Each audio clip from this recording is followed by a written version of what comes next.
ఎందుకంటే ఇది ప్రజలకు పంపిణీ చేసేటువంటి fair price shop, dealer shop ఏవైతే ఉన్నాయో దాన్ని కాంగ్రెస్ పార్టీ ఆఫీస్ గా మార్చే విధంగా ఇక్కడ కాంగ్రెస్ పార్టీకి సంబంధించినటువంటి ఫ్లెక్స్లన్నింటినీ కూడా ప్రతి రేషన్ షాప్ కి పంపించి దాన్ని పెట్టాలని, పెట్టకపోతే డీలర్ల పైన ఒత్తిడి తెచ్చి మీ సంగతి చూస్తామని చెప్పేసి ప్రకటిస్తున్నటువంటి సందర్భం మన నర్సాపూర్ నియోజకవర్గంలో ప్రతి గ్రామంలో కూడా ప్రకటిస్తా ఉంది. మరి ఇది పద్ధతి కాదని ప్రభుత్వ పరంగా అఫీషియల్ గా నిర్వహించినట్టయితే మరి ఇది ఖచ్చితంగా సీఎం గారు, మంత్రులు, అదేవిధంగా ఎమ్మెల్యే, ఎంపీ అందరు కూడా ప్రోటోకాల్ ప్రకారం పెట్టాలి తప్ప ఈరోజు కాంగ్రెస్ పార్టీకి సంబంధించినటువంటి ఫ్లెక్సీలు తీసుకొచ్చి అలా పెట్టడం అనేది మరి ప్రజాస్వామ్యాన్ని కూలి వేసినది. ప్రజాస్వామ్యంలో ఇచ్చినటువంటి హక్కులను కాళ్ళ రాసినట్టు డీలర్లను భయప్రాంతాలకు గురిస్తా ఉన్నారు. కాంగ్రెస్ పార్టీకి సంబంధించినటువంటి నాయకులు ప్రతి గ్రామానికి వెళ్ళి ఒక కాంగ్రెస్ పార్టీ కార్యక్రమం లాగా బియ్యం పంపిణీ కార్యక్రమాలు కూడా ఈరోజు చేయడం జరుగుతుంది.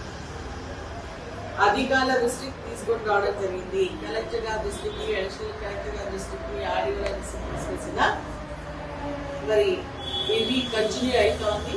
కాబట్టి అధికారులు స్పందించాల్సినటువంటి అవసరం ఉంది. ఇమీడియట్ గా ఫ్లెక్సీలను తీసేసి ప్రజలకు పంపిణీ చేసేటువంటి బియ్యాన్ని మరి కరెక్ట్ గా వాళ్ళకి పంపిణీ చేయాలని చెప్పేసి కోరుతా ఉన్నాను.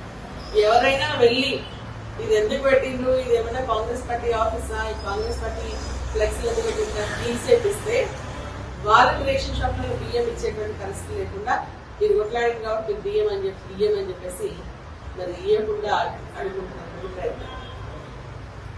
సో అధికారులు ఇప్పటికైనా స్పందించాలా, ఖచ్చితంగా మరి అఫీషియల్ గా వేసేటువంటి ఈ కార్యక్రమంలో అధికారులు చేయాలి, లేకుంటే గ్రామంలో రేషన్ డీలర్స్ చేసుకుని తప్ప కాంగ్రెస్ పార్టీకి సంబంధించినటువంటి నాయకులు వచ్చి దీన్ని ఇదే విధంగా చేస్తే ప్రజలు కూడా గమనిస్తా ఉన్నారు.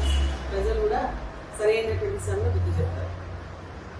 ఆ బియ్యం కూడా మరి దాదాపు 30-40% రూపాయలు వస్తున్నాయని చెప్పేసి ప్రజలు మరి చెప్పడం జరుగుతుంది. మీ ఇంట్లో కూడా అట్లనే ఉన్నాయి. దాంట్లో మరి దొడ్డు బియ్యం కలుపుతా ఉన్నా. మేము అడిగేది ఏంటంటే సన్న బియ్యం ఇస్తామని చెప్పినప్పుడు సన్న బియ్యమే ఇస్తాం. దాంట్లో ఈ నూకలు కానీ దొడ్డు బియ్యం కలిపి కానీ మిక్స్ చేసి అది ఇస్తే అన్నం ముద్దలుగా మారేటువంటి పరిస్థితి వస్తుంది. కాబట్టి సన్న బియ్యాన్ని ఇవ్వాలని చెప్పేసుకోవద్దు. అదేవిధంగా మళ్ళీ ఇప్పుడు ప్యాడీ వస్తుంది, ప్రొక్యూర్మెంట్ అయ్యే స్టేజ్ వస్తుంది, హార్వెస్టింగ్ అవుతుంది. కాబట్టి ఇమీడియట్ గా కొనుగోలు సెంట్రాలు ప్రారంభించాలా. మరి ప్రారంభించిన ఏంటంటే రైస్ మిల్లర్స్ అలాట్ చేయకపోవడం వల్ల లాస్ట్ చాలా జాప్యం జరిగింది. కాబట్టి స్టార్ట్ చేయడంతో పాటు రైస్ మిల్లర్స్ కూడా అలాట్ చేసి వచ్చిన ఒట్లు వచ్చినట్టుగా మరి రైస్ మిల్ కి పంపిణీ చేసే విధంగా ట్రాన్స్పోర్టేషన్ ఫెసిలిటీ కూడా కల్పించాలని చెప్పేసి మేము అధికారులను కోరడం జరుగుతాం. అదేవిధంగా 500 రూపీస్ బోనస్ ఏదైతే ఉందో సన్నోళ్ళకి సంబంధించి ఆ 500 బోనస్ పోయిన సంవత్సరానికి సంబంధించి 6-7 కోట్లు బ్యాలెన్స్ ఉంది, దాన్ని కూడా రిలీజ్ చేయాలా. అదేవిధంగా ఇప్పుడు ఇచ్చేటువంటి వడ్లకు కూడా భద్రత ఇస్తూ ఆ 500 బోనస్ కూడా ఇమీడియట్ గా రిలీజ్ చేసే విధంగా చర్యలు కూడా తీసుకోవాలని మేము డిమాండ్ చేస్తాము. ఎంతైతే కోటా రావాల్సిందో అంత కోటా ఇవ్వడం లేదు. ప్లస్ కూడా రేషన్ షాప్లో బియ్యం అవసరం లేదు. కానీ ఇమీడియట్ వాళ్ళకి బియ్యాన్ని సరఫరా చేయాలని. అదేవిధంగా మొన్న ప్రజాపాలనలో భాగంగా 4 స్కీమ్స్ కు సంబంధించి ఇనాగ్రేషన్ చేయడం జరిగింది. మండలానికి ఒక గ్రామం తీసుకోవాలి. ఆ గ్రామంలో ఆ రోజు రేషన్ కార్డ్స్ ఇస్తామని చెప్పేసి కలెక్టర్ గారి మీద ఆర్డర్లు ఎక్కించడం కానీ వారికి ఇంతవరకు రేషన్ కార్డు ఇవ్వలేదు. కాబట్టి అటువంటి వాళ్ళకి ఇమీడియట్ గా రేషన్ కార్డు ఇచ్చి వాళ్ళు కూడా ఈ సన్న బియ్యం పంపిణీ చేయాలని చెప్పేసి కూడా మనం డిమాండ్ చేస్తా ఉన్నాం. అంతేకాకుండా ఆ 4 గ్యారెంటీలకు సంబంధించి ఇంద్రమా అభయస్థం సరిగా ఊరికి 1-2 ఇచ్చింది, ఇంకా మిగిలిన వాళ్ళకి ఇవ్వలేదు. దెన్ ఇండ్లు 3,500 ఇండ్లు అన్నారు. గ్రామానికి ఒక మండలానికి ఒక గ్రామం తీసుకొని ఆ గ్రామంలో దాదాపు ఫర్ ఎగ్జాంపుల్ కాజీపేట మేము పోయినాం, 128 మందికి ఇండ్లు ఇస్తే ఇండ్లు ఆర్డర్ ఆ రోజేమో మా చేతుల మీద ఇప్పించిండ్రు.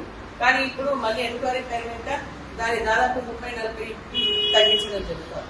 అంటే గతంలో ఇల్లు వచ్చినాయనో, ఇల్లు స్థలం లేదనో, లేదంటే ఇంట్లో ఒక్కరికే ఇస్తామనో, లేదంటే స్థలం లేదు, ఈ విధంగా వివిధ కారణాలు అంటే కారు ఉందనో, లేదంటే మన ట్రాక్టర్ ఉందనో, ఈ ఈ విధంగా కండిషన్స్ పెట్టేసి మళ్ళీ తీసేసి దాంట్లో కుదించిస్తా ఉన్నారు. కాబట్టి ఆ రోజు ఆర్డర్ ఇచ్చిన ప్రతి ఒక్కరికి ఇవ్వాలా, అర్హత ఉన్నటువంటి ప్రతి ఒక్కరికి ఇల్లు ఇవ్వాలని చెప్పేసి కూడా నేను డిమాండ్ చేస్తా ఉన్నాను.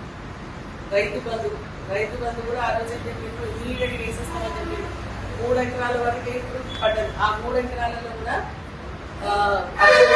లేకుంటే అర్ధ ఎకరా లేకుంటే ఎకరాలు ఉన్నటువంటి వాళ్ళంతా చాలా మందికి ఆ లబ్ధిదారులకి పడలే. గతంలో కేసీఆర్ గారు ఇచ్చినట్టు పడ్డటువంటి వాళ్ళకు కూడా ఈ రోజు పడలే.